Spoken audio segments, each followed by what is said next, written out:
We have an official dev response to the Ion drama. If you are new, the clip I played in the beginning was showing you what the Ion is like right now. Originally, the Ion would have one-shotted that target at a distance, would have popped right away, there would be it. Now, the complaint was that the Ion was just too good against light fighters. What happened was the weapon was nerfed. It's more of a laser repeater now with just terrible accuracy at a distance. You really have to get up close for those shots to land. Now, the problem was this was not the ship they sold us. The ship was meant to be a long-range, accurate sniper.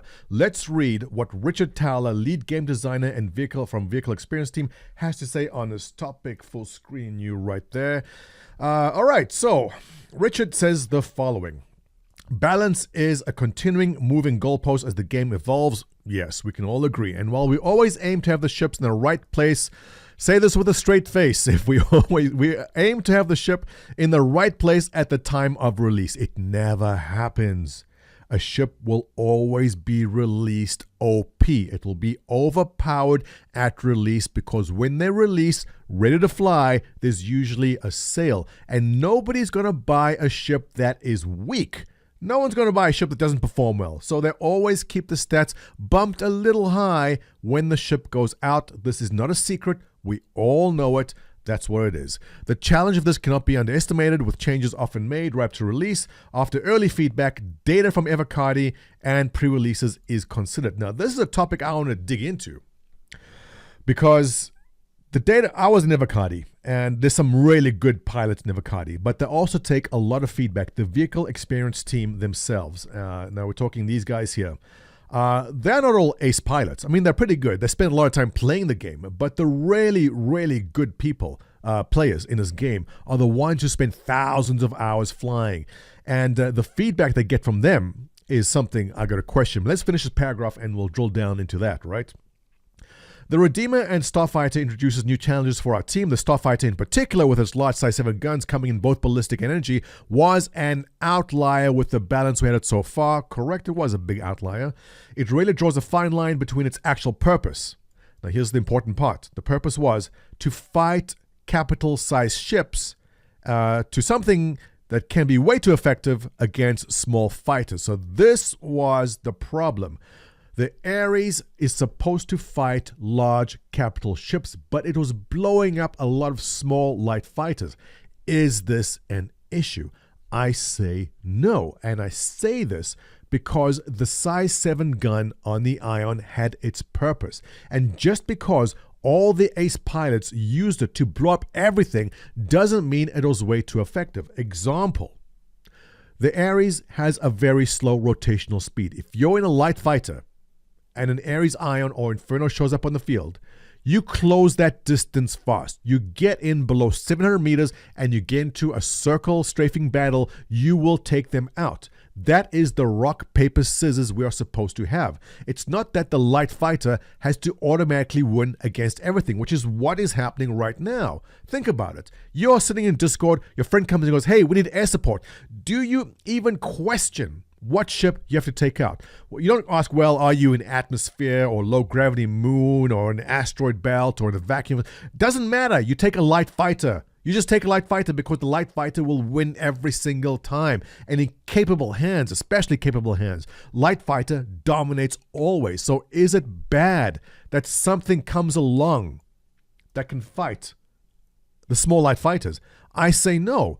I ran into this very, very situation in Jumptown. There was one ace pilot dominating the skies.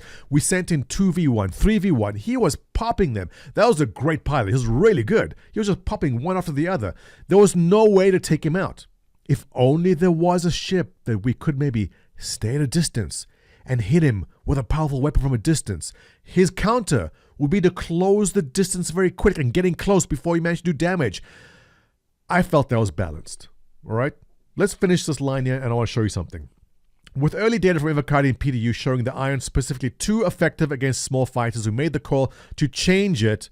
These changes will be put in the ship now in alignment with the ballistic variant, making small fighters against small fighters, and analysts confirm that. Repeat that, okay? The changes have now put the ship in alignment with the ballistic variant. What? I bought the Inferno.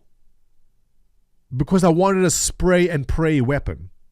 I didn't buy the Ion because I wanted a spray and pray weapon in the energy form. All right? The Inferno is the ballistic spray and pray.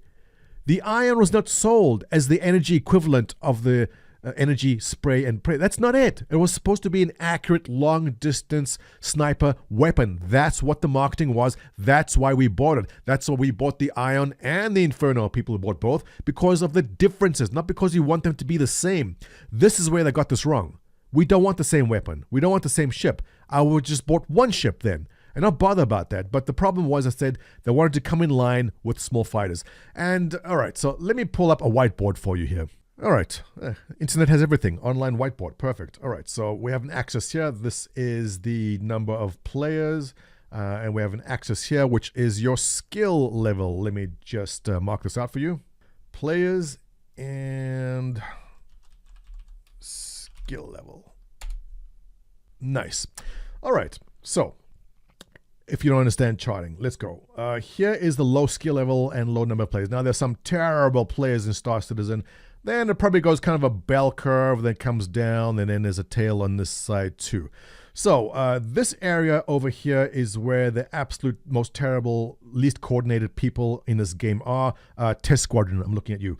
And on this side, we have the ace pilots, all right? Over here is where you see all these guys with dual sticks and pedals. They have pixel perfect aim. You know, if you bump into one of these guys, you leave the server because there's no ways you're going to win. These guys put hundreds of hours, if not thousands of hours, into perfecting their trade. Kudos to them. They deserve it. They put in the hours. They are great. Now, there's a couple of these guys in Nivakadi, but a lot of them are also content creators. You see them on Twitch. You see them on YouTube. They have hundreds of hours flying around. And the vehicle experience team, Richard and the rest of the vehicle experience team, will often look to these guys right over here to see what their feedback is, because whatever changes they make, these guys will just really expand upon that and go, well, you changed the rotational speed by 1 degree and this is how I feel. The feedback from them is really important. But here's the problem, all right? The Ion came out. Every single one of these guys, every single one of these ace pilots down here grabbed the Ion and went on a murder spree. They demolished everything. And suddenly, there's a huge spike. CIG sees the stats, and they go, there's a massive spike in ships of NPC and player ships being destroyed by the S7 Ion cannon. And they go, well, we can't have this. But why was there such a massive spike? Because every single one of these guys right over here was using it to destroy everything. But here's the thing. It doesn't matter what ship you give these guys here. You can give them an Aurora. They will dominate the skies in an Aurora.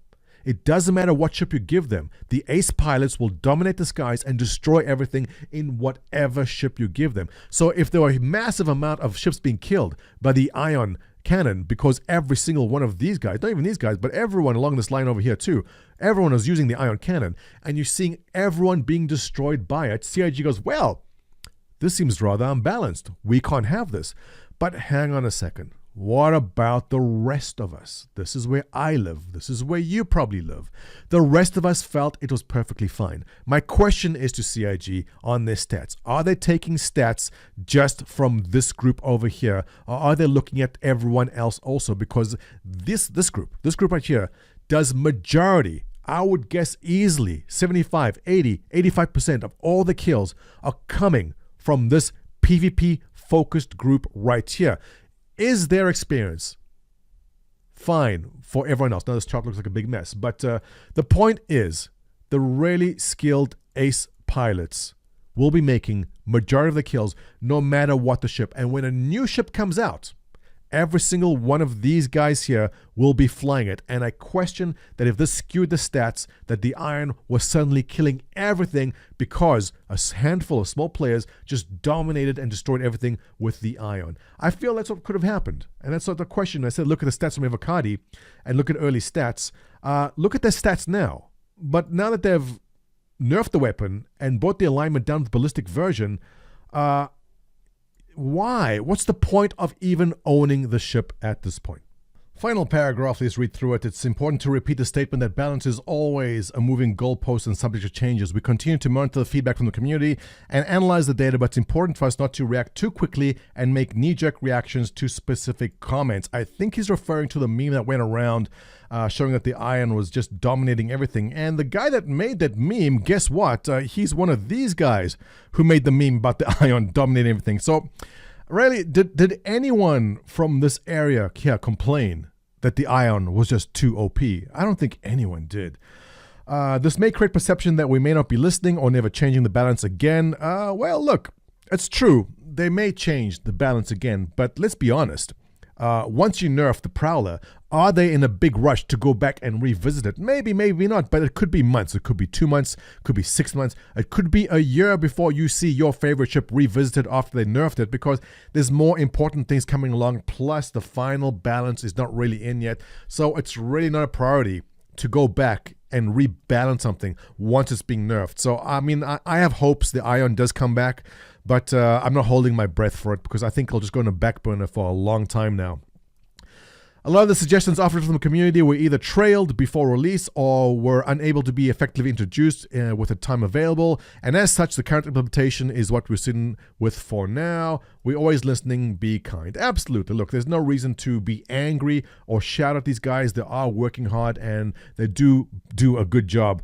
For the most part, but listen, everyone's going to make mistakes, and I hope that we do see the Ion return to what we paid for, which was a slow-firing, hard-hitting sniper weapon, not the equivalent or in alignment with the ballistic variant. Nobody wanted that. That's not what we bought. I think that's the final argument to make with this video here. With that, guys, let's wrap it up. What are your thoughts? Comments below. If you enjoy my content, give me a thumbs up. Subscribe.